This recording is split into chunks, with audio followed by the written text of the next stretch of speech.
BCGI 성경적 교회 성경연구소의 명성원 목사입니다. 오늘은 지구촌 교회 원로 목사님이시고 PLC Pastoral Leadership Center, 즉 목회자 리더십 센터 대표이신 우리 이동원 목사님 모셨습니다. 목사님 안녕하세요. 안녕하세요. 네. 목사님 요새 건강 어떠십니까? 네, 건강 그럭저럭 괜찮습니다. 목사님은 뭐 자주 뵙습니다만은 굉장히 늙지를 않으시는 것 같아요. 항상 그 동안에다가 그리고 소년 같은 그런 느낌 항상 받고 있거든요. 비결이 뭔가요? 잘 봐주셔갖고 명 목사님 마음에 그런 젊음이 있으니까 다른 사람들을 젊게 봐주시는 거죠. 역시 우리 목사님 참 같은 춘철살인의 대가 있습니다. 우리 목사님에 대해서는 뭐 사실 특별한 소개가 필요 없는 분이고요. 근데 이제 제가 최근에 그 영혼을 성장시키는 책 소개방, 영성 책방이라는 채널에서 12사도 이야기, 복음으로 세상을 변혁한 12사도 이야기라는 우리 목사님의 최근 저서를 요약 정리해서 한번 이렇게 영상으로 올린 적이 있습니다. 감사합니다. 그래서 이제 오늘 그 저자와의 만남을 이렇게 먼저 시작으로 하면서 목사님의 어린 시절 얘기 좀 듣고 싶고요. 그리고 목회 여정 뭐 진짜 짧은 시간에 어떻게 다 얘기할 수 있겠습니까? 그래서 지구촌 교회 사역, 그리고 또 건강한 교회로 이렇게 잘 리더십 트랜지션, 즉 목회자 후임도 잘 넘겨주신 이제 그런 모습들, 그 다음에 또 후학을 위해서 이렇게 애쓰시는 또 PLC 사역이라든가, 그 다음에 특별히 또 우리 목사님께서 한국 교회 또 대표 우리 개신교 목회자로서 또 설교자로서 우리 한국 교회가 요새 시련을 많이 겪고 있고 또 어려움이 있는데. 앞으로 진짜 한국교회 어떻게 하면 좋을까 하는 것도 좀 이렇게 자연스럽게 목사님 마음속에 있는 얘기 허심탄회하게 듣고 싶거든요. 우선 그 복음으로 세상을 변혁한 12사도 이야기, 제가 참 재밌게 읽었습니다. 예, 감사합니다. 그러면서 진짜 그 잘 몰랐던 거, 사실 우리가 예수님의 12제자 하면은 그저 뭐 베드로, 요한, 야고보만 생각하잖아요. 그런데 뭐 작은 야고보라든가 뭐 시몬이라든가 뭐 또 다데오, 유다 다데오라든가, 그래서 그들의 이름이라든가 또 그들의 어떤 출신 또 뭐 그런 인적 관계 있지 않습니까? 그 작은 야고보하고 마태하고 형제라는 걸로 제가 읽었는데 맞습니까? 그거 저는 사실 처음 알았어요. 그럴 가능성이 많다는 거죠. 그 다음에 또 뭐 쌍둥이 얘기도 나왔는데요. 그렇죠. 그 다음에 뭐 또 도마하고 디도하고 그 어원이 같은데 뭐 그런 것도 제가 보면서 하여튼 우리가 그냥 성경 읽거나 또 12제자 이야기는 뭐 그 목록만 나오면은 약간 좀 재미도 없고 그러니까 넘어가는데 근데 어떻게 이렇게 목사님 그런 거를 워낙 또 공부 많이 하신 분이긴 하지만 연구하셔가지고 재밌게 풀어서 해주셨는지 그 12사도에 대한 관심을 가지신 특별한 계기가 있으십니까?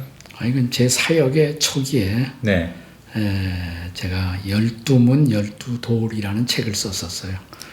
12문 12돌. 구약의 12지파, 신약의 12제자에 대한 책으로 비교적 제 사역의 아주 이른 초기에 쓴 글입니다.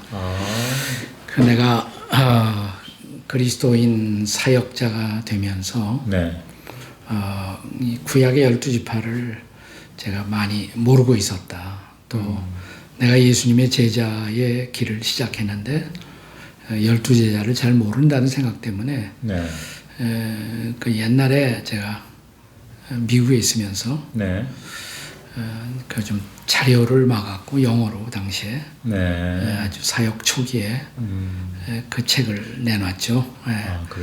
그런데 이제 제 사역을 지금 마무리하고 정리기에 들어가 있는 이 시점에서 특별히 코로나 시대가 시작되고 좀 제가 시간에 여유가 있어서 12제자를 다시 한번 들여다보고 그걸 정리했으면 좋겠다 이런 생각으로 옛날에 했던 걸 다시 우리 시대의 정황 속에서 좀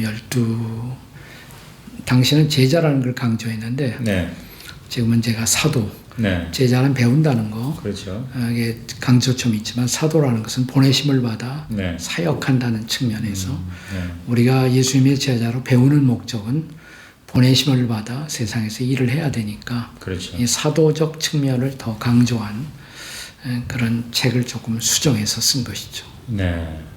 그러니까 목사님은 사역 초기와 또 사역의 말기, 마무리, 그렇죠. 그러니까 시작과 끝, 그렇죠. 그것을 12사도로 네. 이렇게 표현했다는 네. 게 의미심장한 것 같습니다. 네, 그렇습니다. 네. 네. 실제로 제가 그 마지막 은퇴하기 직전에 네.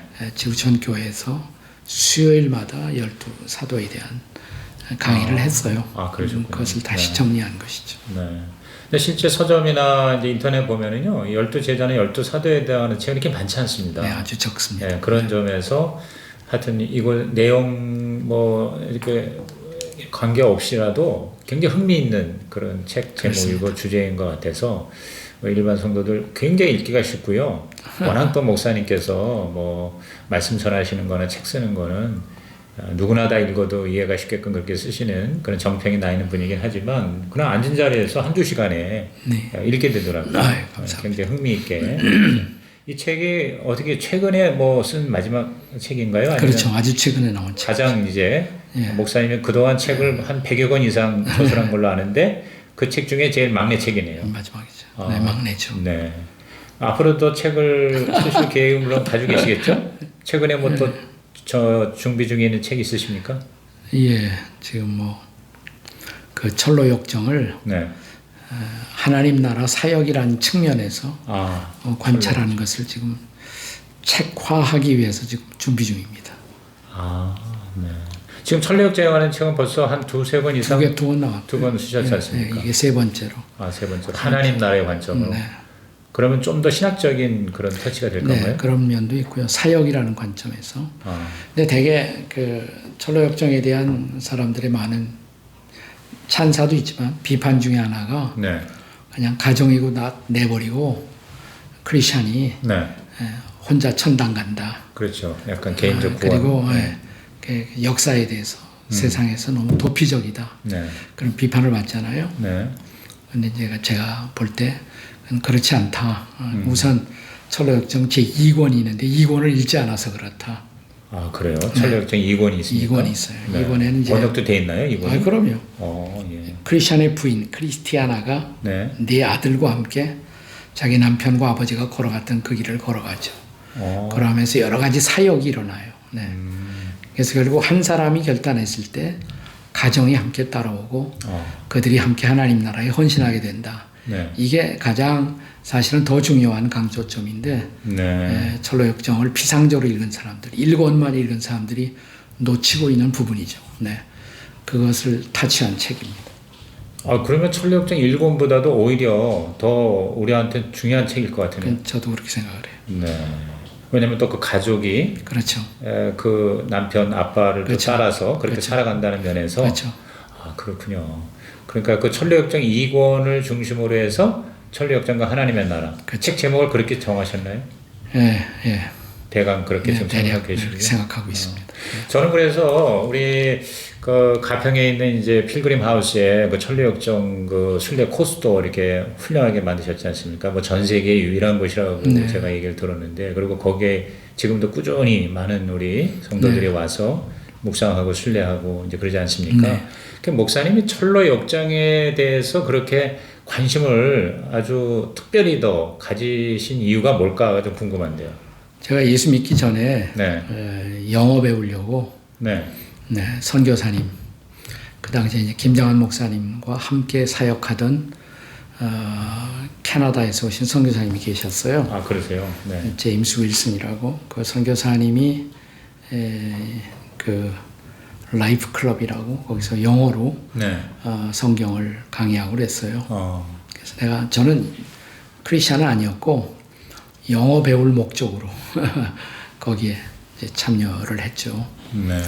그래서 사실은 그 모임을 통해서 1년 만에 제가 이제 크리스찬이 됩니다. 그래요? 근데 그분이 추천했던 책이 두 가지가 있어요. 하나는 뭐냐면 M.R. 디한이라는 사람이 쓴 조그만 책자인데 Law or Grace, 율법이냐 은혜냐라는 책. 그 책을 통해서 기독교가 그냥 종교가 아니로구나, 도덕도 아니로구나, 복음이로구나 정말. 예수께서 십자가에서 죽으시고 부활하신 이유, 그 그것은 내가 최선의 노력을 다해도 나는 나를 구원할 수 없고 내가 아무리 도덕적으로 살아도 그 행위로는 내가 구원하지 못한다는 사실을 깨닫고 이미 나는 율법을 지켜야 할 자가 아니라 율법을 깨트린 자. 근데 그래서 예수님이 오시고 내 죄를 짊어지고 십자가에 돌아가시고 또 부활하시고 복음의 진수가 저에게 깊이 마음에 다가왔고요. 네. 그래서 그때 갈라디아서 2장 21절 마지막 절의 말씀인데 바울이 내가 하나님의 은혜를 패하지 아니하노니 만일 사람이 의롭게 되는 것이 율법으로 말미암았으면 그리스도께서 헛되이 죽으셨다. 네. 처음엔 이게 무슨 말인가 그러다가 내가 최선의 노력을 다해서 나를 구원할 수 있다면 예수님이 오실 필요가 없었다.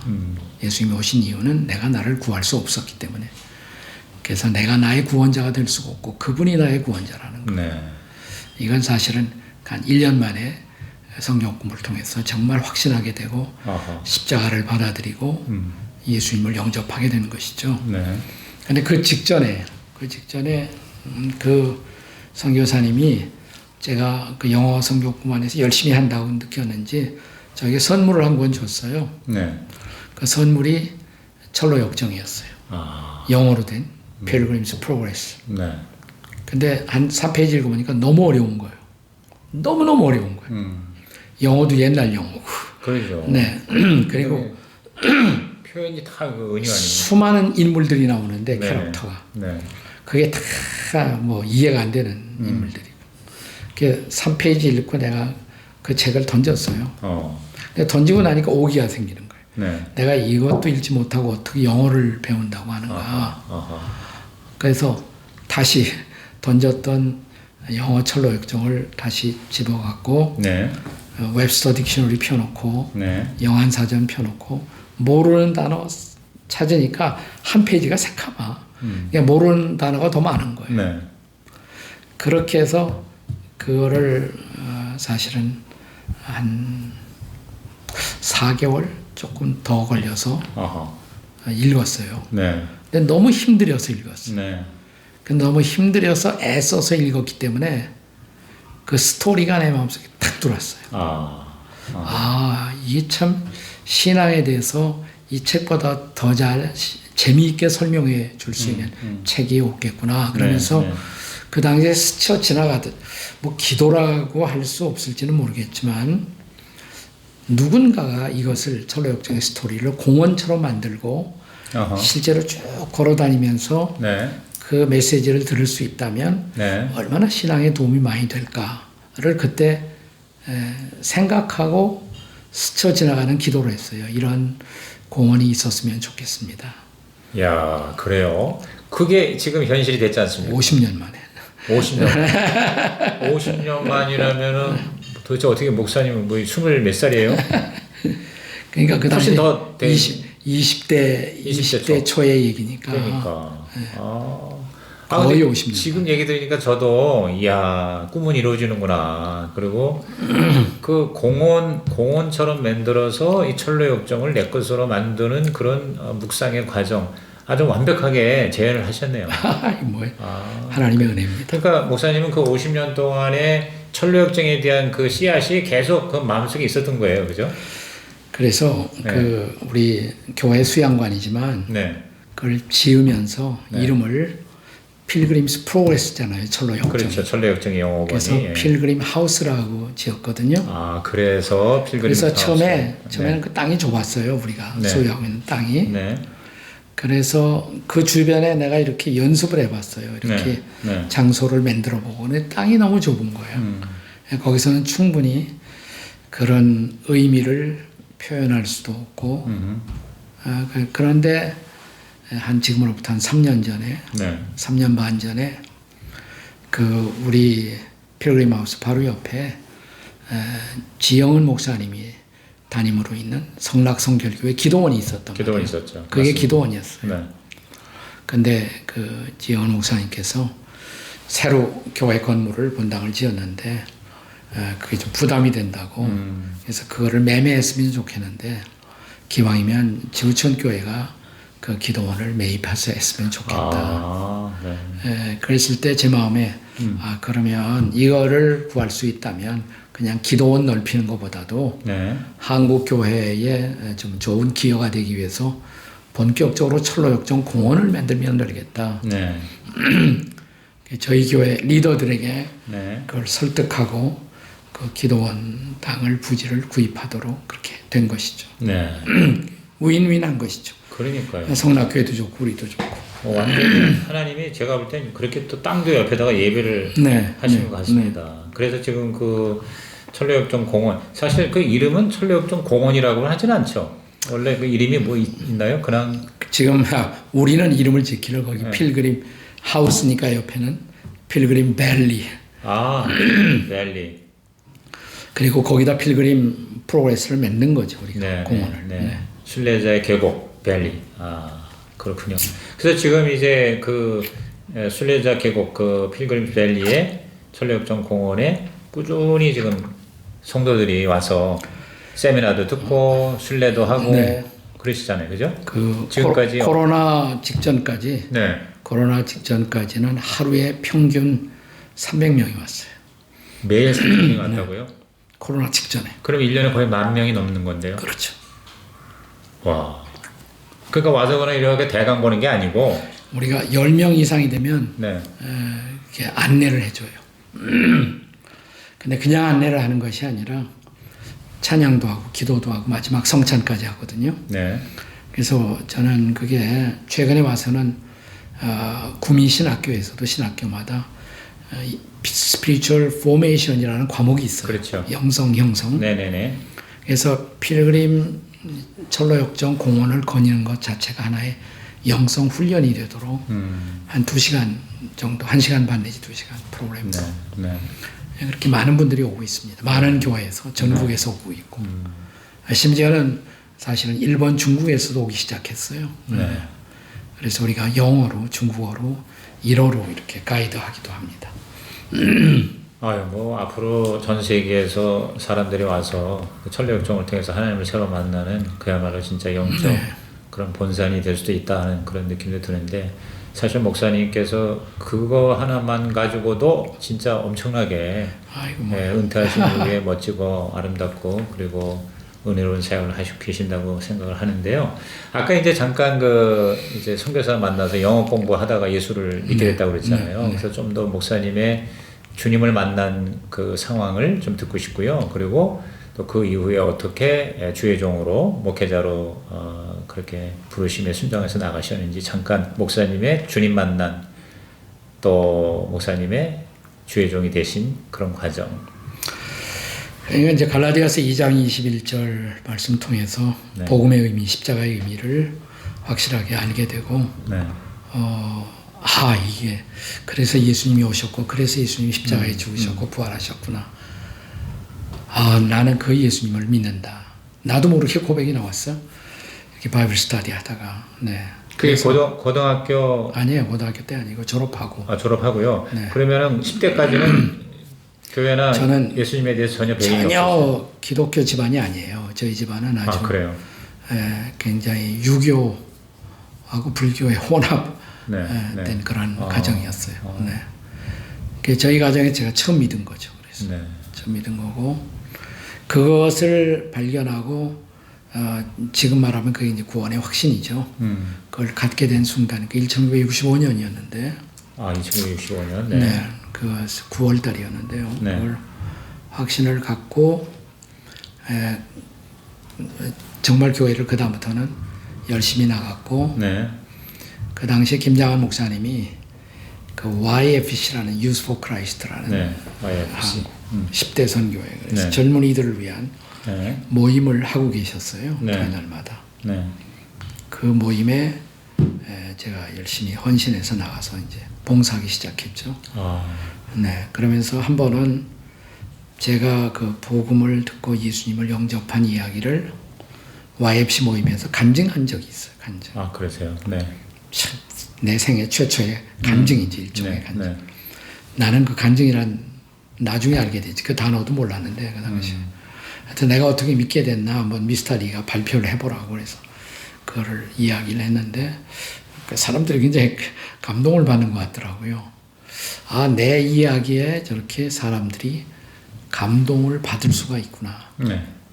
그걸 보고 내가 이제 격려를 받은 거죠. 그러면서 아, 내가 이렇게 기독교 사역을 해도 좋겠구나. 네, 그래서 이제 YFC 간사, 총무 일을 하면서 아, 신학을 해야겠구나 이제. 네. 그래서 이제 신학을 공부하고. 네. 하여튼 그게 그 당시에는 이제 목사까지는 생각을 못했고 하여튼 네. 사역자의 길을 가야겠구나라는 헌신을 해갖고 한국신학교의 문을 몇 군데 두들겨 가기도 했는데 네. 이상하게 제 마음에 차질 않더라고요. 네, 그 김장한 목사님하고 의논을 했는데 네. 미스터 리는 미국으로 가지. 네, 미국으로 가서 신학을 좀 하지. 그래서 추천을 해주셔서 이제 미국을 곧 가게 된 것이죠. 네. 그래서 미국에서 이제 본격적으로 신학을 하게 됐고요. 첫 번째 이제 바이블 칼리지라는 데 제가